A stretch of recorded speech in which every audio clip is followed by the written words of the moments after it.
Kita bercermin dengan Sri Lanka, kita samerikan dan kita jelaskan. Kebangkrutan di Sri Lanka meminta warga Sri Lanka yang di luar negeri, para diaspora, untuk mengirimkan uang mereka ke keluarga mereka di Sri Lanka. Saking gak ada uangnya itu negara Sri Lanka. Namun, 13 bank utama di Sri Lanka saat ini bangkrut. Di sini, pemerintahan Sri Lanka berhutang 700 triliun rupiah atau setara 51 bilion dolar ke Tiongkok yang sudah jatuh tempo. Namun, APBN Sri Lanka kosong kasnya. Di Sri Lanka saat ini tidak ada makanan, di mana sebagian besar produk makanan adalah impor. Juga tidak ada fuel, bahan bakar untuk kendaraan. Juga tidak ada obat-obatan, bahkan dokter serta rumah sakit membatalkan seluruh operasi kesehatan karena tidak ada obat-obatan. Tiap malam listrik mati di 90% wilayah Sri Lanka. Yang terjadi di Sri Lanka bukan hanya krisis ekonomi, namun ada yang lebih besar, yaitu krisis kemanusiaan. Yang jadi pertanyaan, bagaimana semua ini terjadi? Bagaimana Sri Lanka kehilangan semua uangnya tersebut?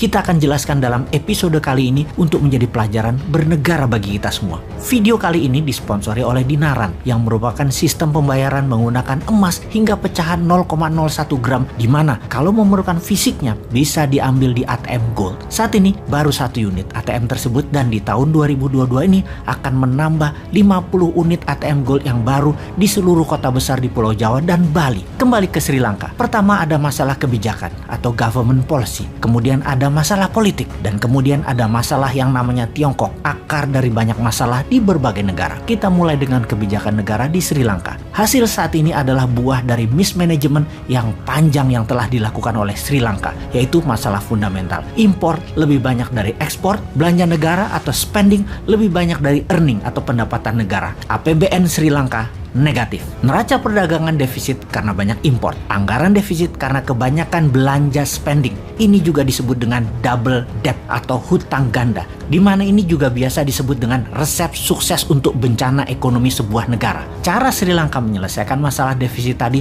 salah kaprah, yaitu dengan malah menambah hutang. Hutang Sri Lanka saat ini 111% dari GDP, alias lebih banyak hutang dari jumlah barang produksinya. Lebih parah lagi, di saat ekonomi sulit di tahun 2019, Gotabaya Rajapaksa yang terpilih jadi presiden di Sri Lanka waktu itu menjanjikan pemotongan pajak untuk menarik simpati masyarakat pada kampanyenya. Efek dari hal itu semua di tahun 2019, rating Sri Lanka menjadi negara pariah atau setengah negara gagal. Apa yang terjadi kemudian? Investor meninggalkan Sri Lanka besar-besaran. Lalu Gotabaya buat lagi blunder.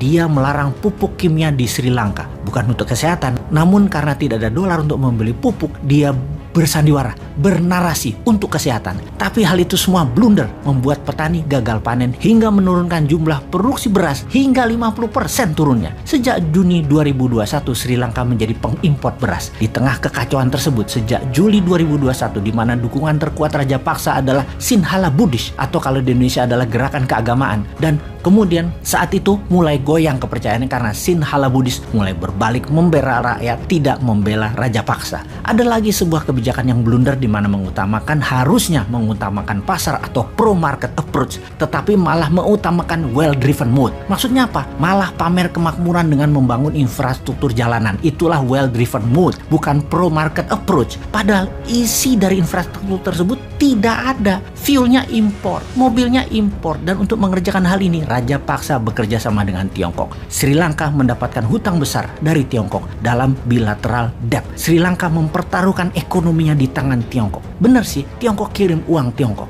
Tiongkok kirim teknologi, Tiongkok kirim SDM, termasuk kirim virus Wuhan. Semua dikirimkan karena sejak awal memang Sri Lanka buruk di dalam pengelolaan keuangan negara, dan ini memang dimaui semua peminjam, mengharapkan yang dipinjamkan tidak bisa kelola uang. Efek virus Wuhan tadi, pariwisata Sri Lanka yang merupakan 13% GDP nasional turun. Di tahun 2020, turis hanya berjumlah 170.000 orang saja dengan pendapatan sekitar 2 billion, di mana di tahun 2019 ke belakang mencapai 2,3 juta turis datang atau senilai 7,5 billion dolar. Agrikultur yang merupakan 8% GDP Sri Lanka turun turun hingga 4%. Kemudian cari utangan di mana India mengambil peluang tersebut untuk juga melakukan debt trap ke Sri Lanka, menambah beban negara Sri Lanka yang pada akhirnya Raja Paksa mendevaluasi rupiah Sri Lanka turun 32%. Dan ternyata bukan menambah kekuatan pasar namun membuat turun purchase power, daya beli kekuatan rakyat. Saat ini inflasi di Sri Lanka 30%. Artinya harga makanan sudah naik 30% dalam beberapa bulan ini saja. Harga kelapa misalnya hampir naik 80% dibandingkan tahun 2019.